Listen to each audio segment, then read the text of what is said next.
All right, guys, I have to share this exchange I've been having, kind of a back and forth in the comments with this video. So, my previous video, I talked about how I came across this channel of a ex-pastor who pretty much is now deconstructing his faith, mocking Christianity, calling the Bible a lie, everything else. So, I watched a couple of his videos, and basically what I was talking about in my last video is how seeing the comments people have, in my opinion, showed there's a misunderstanding of the gospel or of God. So I've been trying my best to explain things to people. So I'm going to read a comment that I responded to, and then like the further responses I've had. So this person said, I never understand the whole hell thing. If God knows everything and knows what is going to happen, then he must have realized that his creation was going to turn out rotten. So he created hell. First, he drowned them all, and that didn't work. So he brought in hell. So I responded to this comment. And I said, God knows, let me screenshot it because this person, well, I really just want to be able to share my response, even though this video is probably not going to be edited. Oops, turned my phone off. When trying to take a screenshot goes wrong. So my response to her initial comment was, God knows everything because he exists outside of time, meaning he can know what choices we make and the outcome we will experience because of those choices, but we still make them freely. Hell is an eternal separation from God. God is loving and will not force you to spend an eternity with him, so he gave us the choice to either be with him or without him, which ultimately we decide through our faith in Jesus. Rejecting the Bible, Jesus, and God as truth is ultimately still a choice. Think of humans as being a code, and God is the creator of that code. God designed humans for a specific purpose that was good, but a virus, aka sin, corrupted that code. The flood is God erasing all of the corrupted code and starting over with a code that was not fully corrupted by the virus of sin. Jesus is the antiviral code that wiped out the virus for good, so corrupted code could be restored. As the creator of the code, God does have the right to destroy it, but ultimately, God loved the code he created and didn't want to have to destroy it altogether. God allows both those who want a relationship and those who don't want a relationship to exist in the world because he is just and fair. God wants everyone to have a relationship with him and believe in him, but he will not force you to believe in him. As a Christian, I make a conscious decision every day to believe in God and put my faith in him. You have the same opportunity to make that choice, even if you don't, which is why it is still considered free will. So, this is something I've been wanting to talk about before because I've always liked the analogy of humans being the code and God being the creator of that code. Like, not just because of the literal analogy of everything about us literally being tied to a genetic code that is super complex, which let me just read some more of my responses. So basically, the original commenter responded to that response and said, I lost a lot of brain cells reading that, and I will never get that time back. But you do you. And then someone else responded and said, sounds like someone trying to explain the plot to a convoluted, poorly written sci-fi story. So I responded to that comment and I said,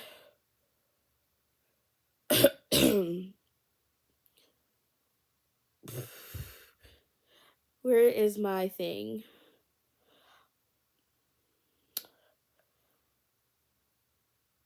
I responded to the comment where the person said, it sounds like a bad sci-fi, like me using the code analogy. And I said, well, consider the fact that human beings are literally a living, breathing code. Considering every aspect of your being is found within your DNA, which is a genetic code with more complex information than most people could comprehend, then the analogy I made with coding really isn't far off. So basically, our genetic code is a very intricate, meticulous. There is I feel like people don't understand how complex your genetic code is.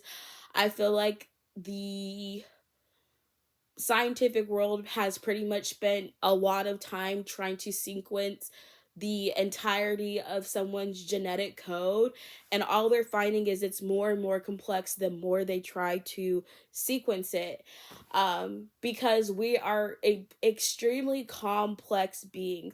So when I say, if human beings entire every aspect of every human being is dictated by this genetic code that exists within every cell of your body.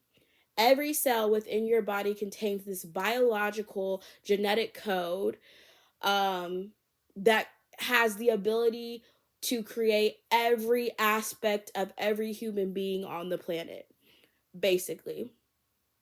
And that also is true because, well, I'm not going to get super into the science of it. Basically, that's what the purpose of genetic code is every person has their unique genetic code that will never exist again in the history of the world. Like, your genetic code is unique to only you. It can only ever create you, nobody else. There's so much unknown still about our genetic code and how your genetic code is able to know how, what to form, what to create. There's so much, I feel like there's so much unknown about human beings altogether, that science still hasn't discovered. And this is why I say, for me as a Christian, I don't think science is necessarily pitted against God, except for when scientific theories essentially create an alternative story to the creation story of the Bible,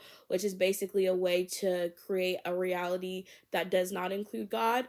But ultimately, I think true science is discovering the vast intelligence that exists within our world that I believe still points to the creator. Like, science is not creating things, it's discovering things that already existed in our world and using what we discover about our world, um basically to make new advancements. But it's just like, what science discovers already existed. So I feel like people don't realize, like, the intelligence and the complexity that scientific studies or scientific research discovers. These complexities, in my opinion, all point to intelligent design and there being a creator. That's how what I believe personally. So that was one response. And then someone else said, so you're saying God screwed up in creating his quote unquote code. So much for omniscient and perfect. And I responded to that comment, but I can't see it. And I literally just responded. I don't know why my response. Either this person blocked my response and I'm not able, because I don't understand why I'm not able to respond. Dag nabbit. Well, basically, my response to that person saying, you're saying God screwed up in creating his code, I said, remember in my original response, I said, God created a code and a virus called sin corrupted his code. During the flood of Noah, basically, God is seeing that so much of his creation, humanity, is corrupted, like corrupted beyond being able to be repaired. And I truly think the story of Noah is God basically seeing, like, how God saw how sinful human beings have become. And basically, why Noah was saved is because he was the last remaining part of humanity that wasn't fully corrupted by sin.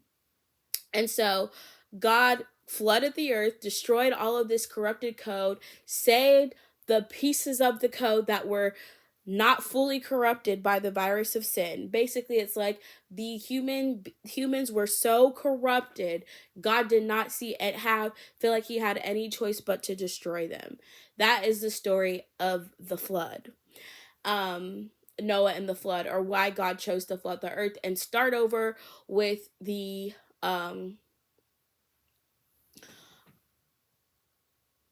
part of humanity that was not fully corrupted. So we start back over with Noah, and then basically thousands of years later, God creates the antivirus to the virus that is of sin, that is destroying humanity. And through Jesus, the corrupted code is restored back to the perfect, holy condition that God created it. So Jesus is literally the antivirus to sin. That's why you have to accept Jesus. Oh my gosh, I'm about to get so okay, let me go back. Okay, so let's start with the story of Adam and Eve. Still using this coding analogy because I feel like it's a very rational, logical way to explain the gospel for those who maybe have trouble understanding why we have to have Jesus. So, a code can only be corrupted by an outside source. So, how a virus is able to corrupt a code typically is because at some point um your computer, like, I'm going to use a computer virus for an example. You get viruses on your computer either by trusting a bad website, clicking on a bad email that is disguised as good, websites that are not safe, not fully encrypted, not protected. When you open or click on or are accessing something that is not a trusted source, that is what allows a virus into your system that now has the capability of corrupting, destroying files. So, literally, the story of Adam and Eve explains this. So, this is kind of how I responded to the person saying, well, God just didn't create a code, then a perfect code if a virus was able to. But how viruses work is they only work by gaining access to the code to begin with. They exist outside of the code, not within it. So a virus is only able to access a system of a computer if that computer lets it into the system, and the computer can only let that thing into its system by trusting a bad source. So the story of Adam and Eve, when you look back at Genesis, go back to the story of Adam and Eve, is exactly that. God gave Adam one rule, right? Don't eat from this tree of the knowledge of good and evil, or you will surely die. I think people don't ever pay attention to the fact that God tells him not to do that, not to eat from this tree, because there was a consequence of eating from that tree. He's not just saying don't eat from this tree. He says don't eat from this, or there will surely be a consequence. So there's a warning given with that instruction. So Eve is tempted by the serpent. The serpent is the outside source. Think of this as being the malware. He is deception. He is disguising himself as being something good. He's a trickster. He's a liar. So the serpent comes to Eve and says, "Oh, it's not true that eating from this fruit will make you die. That's not true. You'll just become like God. That's why." And that's not the truth. So Eve put her source. She trusted a bad source, went to a source, outside of the one who created her. Basically, God is the source code. He's created the code. He is the source of the code to begin with. So Eve put her trust in something outside of her source code, trusted this outside source, aka the serpent, and decided she was going to listen to that outside source. Listening to that outside source is what allowed the virus of sin to corrupt humanity. And it wasn't until Adam ate from the fruit, and this is something that is specified in the Bible. Eve ate from the fruit, but it wasn't until Adam ate from the fruit as well that God says sin came into the world. I might need to reread that and make sure that I'm remembering that correctly, but I kind of remember that sticking out to me when I read it. Like, you know, the anger was still placed on Adam because Adam was supposed to be the head, and Eve basically tempted Adam into sin, or tricked Adam into committing a sin and into disobeying God and into disobeying the source code. So Eve basically, I mean, God punishes Adam and Eve equally for it, even though it is Eve who basically was really tempted, but because Eve was not the leader that God had put in as the head of humanity, or as, you know, the I don't know. I'm going to have to go back and restudy that. But basically, just know when Eve put her trust in the serpent over God, that was her trusting the malware that was deceptive and tricked her into trusting it, and then allowed the virus, which is sin, to come in and corrupt humanity. So through that choice to trust the serpent over its source code, the code putting its trust in something outside of its own source code, is what allowed the virus to impact. I'm using, I guess, coding language. I also just want to say this. I don't understand that much about coding. I've never coded anything in my life. I have a pretty minimal understanding of it, but I still feel like it's a really good analogy for the Bible and for sin and for corruption.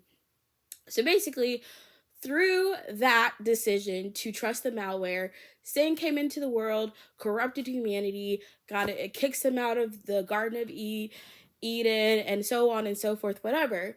So basically, how viruses work, a virus is left unchecked for years and years and years, eventually is going to corrupt and destroy. It takes time, right?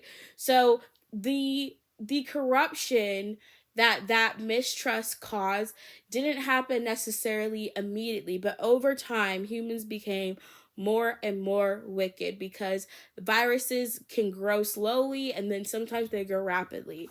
So once it got to the point of Noah and the flood, basically the virus had corrupted almost all of humanity. God said, there is no one righteous left but my servant Noah. But also at the same time, God still tells Noah to warn people and try to save as many people before he flooded the earth. God did not just flood the earth without warning all of the people. The people just ignored the warning and continued in their sinful lifestyles, because God never destroys without warning people and giving them the opportunity to turn back to him. Anyways, they all ignored Noah. God does what he says he's going to do. Floods, destroys the earth. Noah is able to thrive and prosper, and he is supposed to be, the restart of the, I guess, humanity without the fully corrupted sinful world that existed. So anyways, Jesus, how I talk or the understanding of Jesus is basically, most of the time, in order to get rid of a computer virus, you either have to delete it altogether. Any part of any system file that has been corrupted by a virus either has to be completely erased, completely deleted, completely destroyed, or if you're able to find an antivirus protection that can restore the original code back to what it could, you can save that code from having to be destroyed. So think about how the Bible says, Why does God, why is there destruction? Why does sin lead to destruction? Because ultimately, a a piece of code that is corrupted by the virus has to be destroyed in order for the code to continue functioning the way it's meant to be. So God didn't want to have to destroy his entire code that he created. And I mean this both in a literal and figurative way. God doesn't want to have to destroy all of the people who have committed sin or who are corrupted by the virus of sin. So he creates the antivirus, aka Jesus. Jesus is the antivirus to the virus of sin. And basically, in order for the antivirus to work, it also has to be accepted by the code. The code has to still accept the antivirus in order for the code to be able to be restored. So if a code is corrupted by this virus but doesn't allow the antivirus to be downloaded into its system, it can't be restored. It can't be made new again. So that's why the rejection of Jesus is why people aren't saved. People aren't saved because they reject the antivirus to what is corrupting their system. And when your system is too corrupted that it can't be saved, their only option is to destroy it so that it doesn't further destroy any more parts of the code. Because ultimately, a virus will either end up destroying it on its own, or the creator of that code has to put an end or terminate it altogether by destroying it. So it's like one way or another, having the virus and rejecting that antivirus will lead to destruction. Either the virus itself will destroy the code altogether, or the person who created the code decides, hey, I'm just going to destroy it. It can't be saved. There is no, I can't save this anymore. The code, I'm trying to give it this antivirus, it's rejecting the antivirus. In order for the antivirus to work, the code has to accept it into its program, into its system. And yeah, that's the analogy that I guess I had for it. I also feel like it works really well because it shows that what corrupted humans was something that was not God at the end of the day. Human beings, sin came into the world by humans trusting an outside source that was not their creator, and that outside source had the intention of destruction, of causing harm to the code in the first place. So there is, I feel like, also a deeper meaning to that. It's like when we put our trust in a source that is not God, that is how we allow destruction into our lives. If you're getting information from a source that is not known, and that is not a trusted source, that is not the original creator, that source or that information cannot be trusted. So that's another, I guess, deeper way to think about it. But the story of Adam and Eve also boils down to, through one man, sin entered the world, and through one man, sin was eradicated. So basically, Jesus being the antivirus to sin, and the acceptance of that antivirus allows all parts of that code that were previously corrupted to be restored back to the perfect code that God initially intended it for.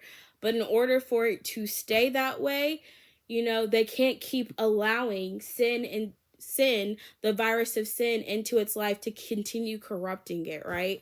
That's why it's like continuing to sin after getting the antivirus. It's like you get saved and then get yourself corrupted again and again and again.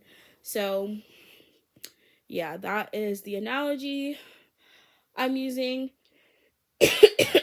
the analogy I tried to use, and people were not being very nice towards me in the comments. That's whatever. I'm used to it. But really, I was just trying to explain the misunderstanding this person has. But obviously, that person didn't care. She didn't care to hear. She mocked me and made fun of me and said it was a waste of her time reading it. But ultimately, what I told her was the truth, was a rational explanation. But like I said, so a lot of times people don't want to hear a response. They want to hold on to what they already believe, what they already think, and if you tell them something that doesn't align with that, they don't care anyways. So yeah.